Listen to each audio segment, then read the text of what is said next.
والمرسلين. أنا في الحقيقة اليوم أعتبره من الأيام المباركة اللي الحقيقة نفتتح في أحد روافد الحقيقة التسوق في مدينة بريدة في منطقة القصيم.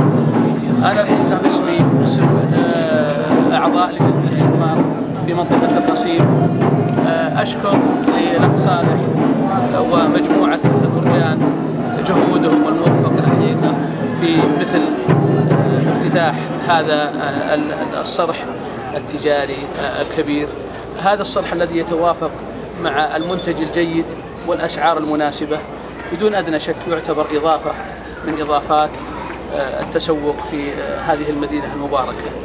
نحن نفتخر ونعتز برجال الأعمال الذين يسعون دائما إلى دعم الاستثمار في منطقة القصيم.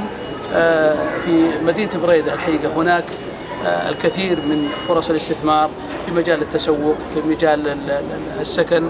الأخ صالح الحقيقة يقوم على عدة مشاريع وله أجندة خاصة الحقيقة لبناء كثير من المشاريع، ربما هذا ليس بأولها، ولكن هناك الحقيقة مشاريع لفندق ومشاريع كذلك مجمع تجاري آخر.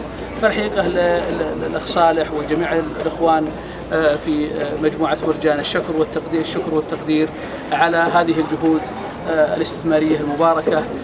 كل الحقيقة افتتاح سوق أو مثل هذا المجمع هو يعتبر رافد من روافد الاقتصاد في هذه المنطقة، وهدف جذب سياحي وجذب استهلاكي لأهالي المنطقة.